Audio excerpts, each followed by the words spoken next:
எல்லாருக்கும் வணக்கம். பேய்க்கும் பேய்க்கும் சண்டை, அதை ஊரே நின்று பார்க்குது வேடிக்கை அப்படிங்கிற மாதிரி பாசித கட்சியும் பாயச கட்சியும் நீ பெரியால நான் பெரியால அடிச்சு பார்த்துமா அப்படிங்கிற மாதிரி சோசியல் மீடியாவில் அந்த ஹேஷ்டேக் சண்டை போடுறத பார்க்கும்போது போங்கப்பா போய் ஓரமை விளையாடுங்கப்பா அப்படிங்கிற மாதிரி நமக்கு சொல்லணும்னு தோணுச்சு.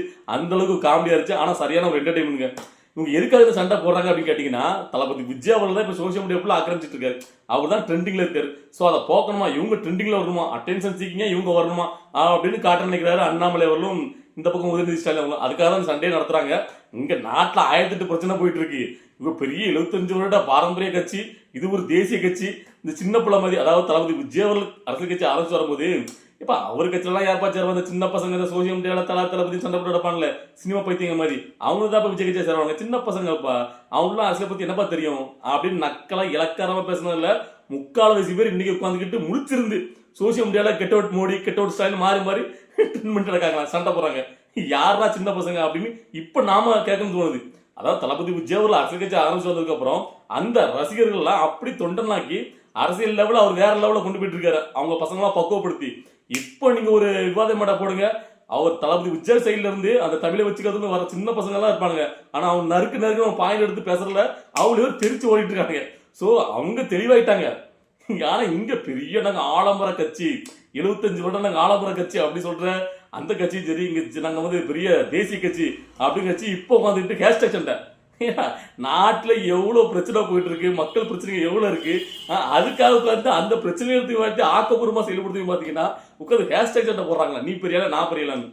அது இப்ப எங்க வந்து பார்த்தாலும் தளபதி விஜய் அவர் தான் ட்ரெண்டிங்ல இருக்காரு. எந்த விஷயத்தை எடுத்துக்கிட்டாலும் அவர் சின்னதாக ட்வீட் போட்டாலும் சரி, அவர் பேசும் சரி, அவர் தான் சோசியல் மீடியா ஃபுல்லாக ஆக்கிரமிச்சிட்டு இருக்காரு. அவரை பத்தி தான் எல்லா அரசியல் விமர்சகர்களும் எல்லாருமே அவருடைய கட்சி எப்படி யாரோட கூட்டணி வைக்க போது டெய்லி அதை பத்தி தான் இருக்கா. ஸோ அப்போ இந்த சோசியல் மீடியால நாம ட்ரெண்டிங்ல வரணும் அண்ணாமலை ஆசைப்படுறாரு.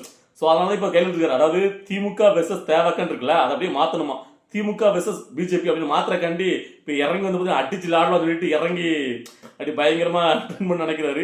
ஆனால் அதை பார்க்கறது காமெடியா போயிட்டு இருக்கு. அதாவது கெட் அவுட் மோடின்னு இவங்க போடுறதும், கெட் அவுட் ஸ்டாலின் அவங்க போடுறதும் சிறுபலத்தனமா இருக்கு.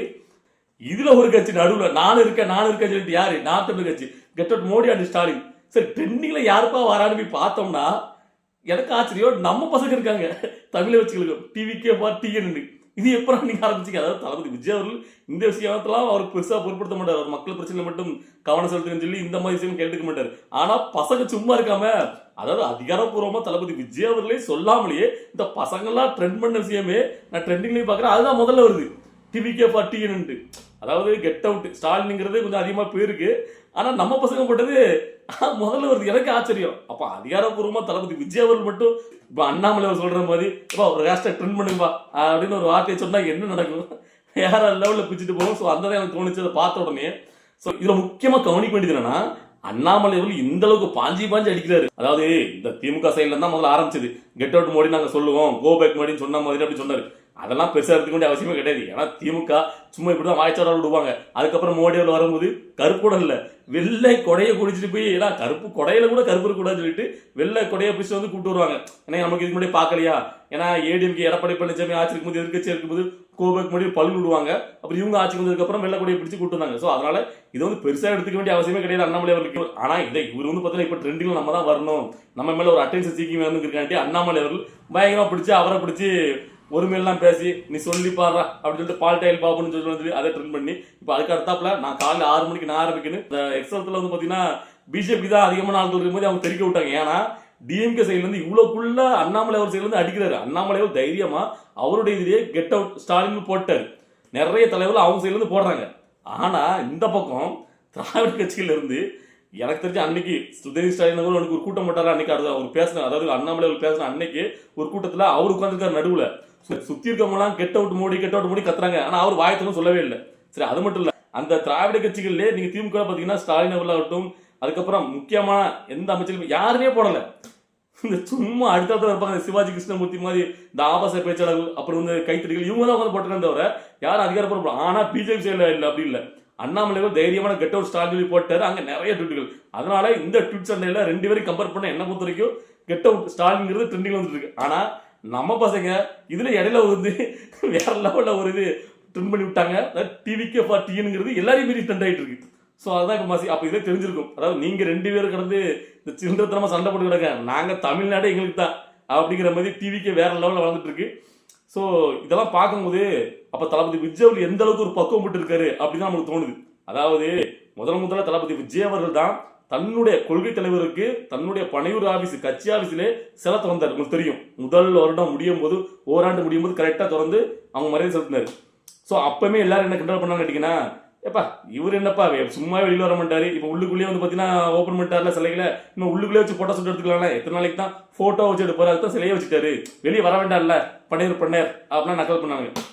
ஆனால் இன்னைக்கு அவர் பண்ணதானே சரி. அவரை முதலே எல்லா கட்சி தலைவர்களும் உங்க கட்சி கூடயும் சரி, உங்க கட்சி தலைவர்களுக்கு சிலையும் சரி, உங்க கட்சி ஆஃபீஸில் வச்சுருப்பாங்க, எதுக்கு பொதுவில் வைக்கீங்க அப்படின்னு சொல்லிட்டு மதுரை உயர் நீதிமன்ற அமர்வு நீதிபதிகள் கருத்து தெரிவிச்சிருக்காங்க. தளபதி விஜய் அவர்கள் தான் எல்லாருக்குமே முன்னோடியா இருக்காருங்க, வேற லெவல்ல. அதாவது இங்க எத்தனை ஆண்டு காலம் அரசியல் பண்றது முக்கியம் கிடையாது, என்ன பண்றதுதான் முக்கியம். பொதுமக்களுக்கு இந்த இடைஞ்சல ஏற்படுத்துற மாதிரி இது அதெல்லாம் ஒன்றும் தேவையே கிடையாது. உங்களுக்கு மாலை செலுத்தணும், மரியாதை பண்ணணும். அந்த தலைவர்கள் எங்க கொள்கை தலைவருக்கு எங்க இடத்துல நாங்கள் செலவு வச்சு நாங்கள் கும்பிட்டு போறோம், யாருக்கும் எந்த பிரச்சனையும் இல்லை அப்படிங்கிற ஒரு நீட்டான ஒரு எல்லாருக்கும் அரசியல் முன்னோடியாக தளபதி விஜய் முன்னெடுத்து போறாருங்கிறது எனக்கு ரொம்ப சந்தோஷம். ஸோ இதே மாதிரி நல்ல முன்னெடுப்பு. அதாவது இங்க விமர்சனம் பண்றவங்க கடைசி வரைக்கும் உட்காந்துக்கிட்டு கரெக்டாக தான் இருப்பானுங்க. அதெல்லாம் பொருட்படுத்தாம நாம என்ன பண்றோம், மக்களுக்கான அரசியல பண்ண வந்திருக்கோம், அந்த மக்களுக்கான அரசியல் எப்படி பண்ணணுங்கிறத அவருடைய ஸ்டைல அவர் பண்றாரு.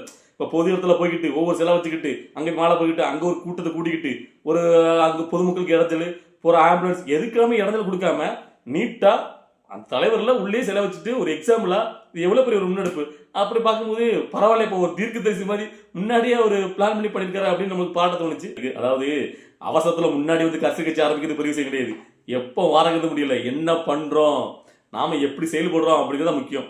இப்போ இதுக்கு முன்னாடி பாரம்பரியம் இருக்கிற திராவிட கட்சிகளும் அந்த தேசிய கட்சிகளும் எப்படி வந்து பார்த்தீங்கன்னா சின்ன பழத்தனமா சண்டை போட்டிருக்காங்க. ஆனால் அவர் இப்போ வந்தவராக இருந்தாலும் ஒரு பக்குவப்பட்ட ஒரு அரசியல்வாதி தலைவர் மாதிரி அப்படி எதுக்கு குரல் கொடுக்கணும், சும்மா கண்டதுக்கெல்லாம் பேசாம யாரையும் அனாவசியமா அவதூறு வார்த்தைகளை பரப்பாம அப்படி டீசெண்டா மக்களுக்கான பிரச்சனைகளை மக்களுக்காக அவர் அந்த கரெக்டான நேரத்தில் அதுலயும் பார்த்தீங்கன்னா ஒரு துணிவோட கரெக்டா பேசுறாருல, ஒரு டீசன்ட் ஒரு பார்ட்டிசியன் அப்படிங்கிற மாதிரி நல்லா இருக்கு. இது வந்து பார்த்தீங்கன்னா தளபதி விஜயோட ஸ்டைல் தானே இது, அவரா ஒரு ஸ்டைலை வந்து இம்ப்ளிமெண்ட் பண்றாரு, பார்க்கறதுக்கே நல்லா தான் இருக்கு.